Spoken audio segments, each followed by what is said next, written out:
ನಮಸ್ಕಾರ ವೀಕ್ಷಕರೇ, ಶುಭೋದಯ ಜಾತಕ ಫಲ ವಿಶೇಷ ಕಾರ್ಯಕ್ರಮಕ್ಕೆ ನಿಮ್ಮೆಲ್ಲರಿಗೂ ಸ್ವಾಗತ. ನಾನು ಶ್ವೇತಾ ಆಚಾರ್ಯ.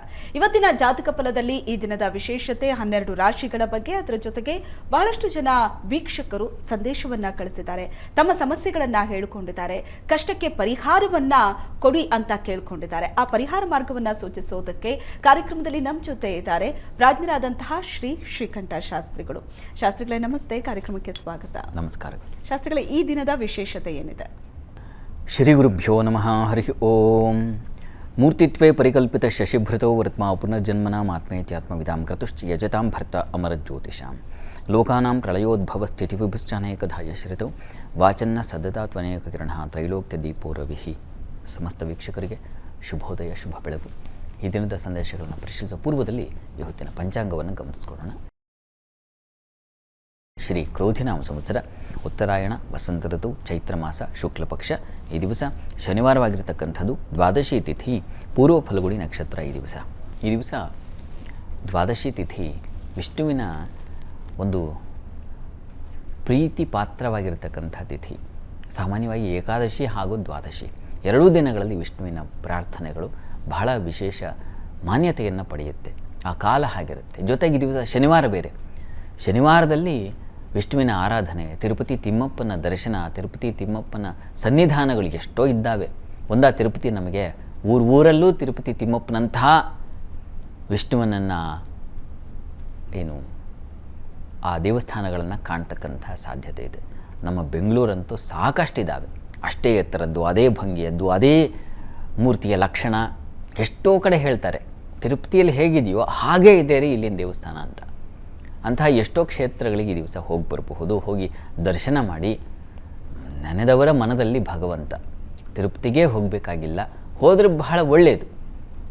ಯಾಕೆಂದರೆ ಕ್ಷೇತ್ರ ಮಹಾತ್ಮೆ ಅಂತಿರುತ್ತೆ. ಅಲ್ಲಿನ ಆ ಸ್ಥಳದ ಒಂದು ಜಾಗೃತಿಯ ತರಂಗಗಳಿದ್ದಾವಲ್ಲ, ಅದು ಬೇರೆಯದ್ದೇ ಫಲವನ್ನು ಕೊಡುತ್ತೆ, ಸಂಶಯ ಇಲ್ಲ ಅದರಲ್ಲಿ. ಹಾಗಂತ ಬೇರೆವೆಲ್ಲ ಇಲ್ಲ ಅಂತಲೂ ಅಲ್ಲ, ಅಲ್ಲೂ ಮಂತ್ರಘೋಷಗಳಾಗುತ್ತೆ, ಅಲ್ಲೂ ಅದರದ್ದೇ ಆದ ವಾತಾವರಣ ಇರುತ್ತೆ.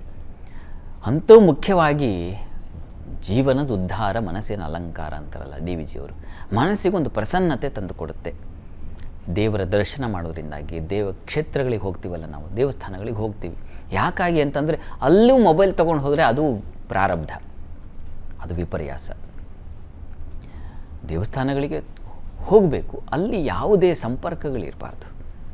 ಅಲ್ಲಿ ಭಗವಂತನ ದರ್ಶನ ಆಗಬೇಕು, ಸಾಧು ಸಂತರ ಭೇಟಿಯಾಗಬೇಕು. ಎಷ್ಟೋ ಮಹನೀಯರಲ್ಲೆಲ್ಲ ಓಡಾಡಿರ್ತಾರೆ, ಅವರ ಒಂದು ಕಾಲಿನ ಧೂಳು ನಮಗೆ ಅಂಟಬೇಕು.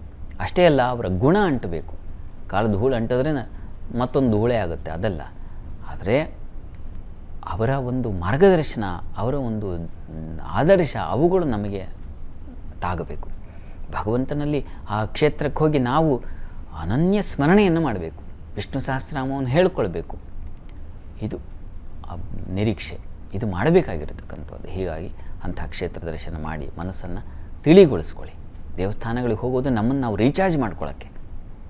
ಹೀಗಾಗಿ ಮೊಬೈಲಿಗೆ ರೀಚಾರ್ಜ್ ಮನೆಯಲ್ಲಾಗುತ್ತೆ, ನಮಗೆಲ್ಲ ರೀಚಾರ್ಜ್ ಇಲ್ಲಪ್ಪ ಅಂದರೆ ಭಗವಂತನ ಆರಾಧನೆಯಲ್ಲಿ, ಧ್ಯಾನದಲ್ಲಿ, ಸ್ಮರಣೆಯಲ್ಲಿ. ಹಾಗೆಲ್ಲ ನಮ್ಮ ಮನಸ್ಸು ಹೆಚ್ಚಿನ ಕಷ್ಟವನ್ನು ಎದುರಿಸುವ ಶಕ್ತಿ ಬರುತ್ತೆ ಭಗವಂತನ ಆರಾಧನೆಯಲ್ಲಿ.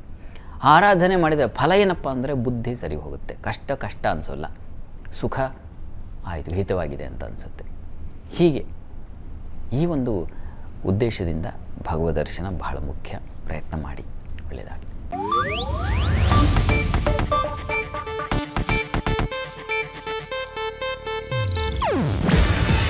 ಇದು ಏಷ್ಯಾನೆಟ್ ನ್ಯೂಸ್ ನೆಟ್ವರ್ಕ್ ಪ್ರಸ್ತುತಿ. ನೀವು ನೋಡ್ತಿದ್ದೀರಾ ಏಷ್ಯಾನೆಟ್ ಸುವರ್ಣ ನ್ಯೂಸ್.